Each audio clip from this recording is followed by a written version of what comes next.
Kuhusu ukiukaji wa haki za binadamu humu nchini kati ya kipindi cha miezi 18 iliyopita. Hebu tusikilize yanayoendelea kwa sasa. Has a long way to go to meet the continental 15% coverage in line with the Butcher Declaration of 2001. With a percentage expenditure of 4.5% by national government and 22% by county government, the Commission remains concerned about the elimination of out-of-pocket expenditure by patients. Cases of underserviced hospital equipments and other equipment lying unused in counties continue to cripple the enjoyment of the right to health. Mental health is becoming a national concern, especially in the ensuing tough economic times. The Commission welcomes the launch of the National Guidelines on Workplace Mental Health Wellness to provide for screening and recovery process for affected persons. The period under review was also not without the disruption of services through medical practitioner strikes over collective bargaining agreements.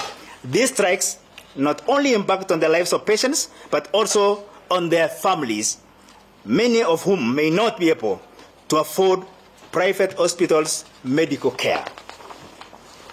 The Commission, therefore, calls on the Ministry of Health, in conjunction with county governments, to engage in public participation and awareness, as well as inclusion, in the transition exercise from NHIF to SHIF, and urgently address the challenges faced by members of the public, including prioritizing the vulnerable groups to ensure no one is denied medical services. We further emphasize that the governments at both levels should fast-track interventions aimed at eliminating direct out-of-pocket payment at point of use for essential services, in line with the Kenya Health Financing Strategy 2020-2030. In addition, the Commission calls upon the government of Kenya to inaugurate the Mental Health Board that was gazetted on 19 June 2022, but to this day has never been inaugurated. The right to food. Climate change continues to impact the quality and quantity of food available to the citizenry of Kenya. During the season under review, the country experienced erratic weather conditions of heavy rains and flooding that impacted on the performance of crops, hence affecting the ability of the agricultural sector to adequately cushion the country against soaring food prices. The Commission continues to observe that the safety of genetically modified foods, GMOs, remains contested. There are still unanswered questions raised with respect to the impact on seed and state sovereignty.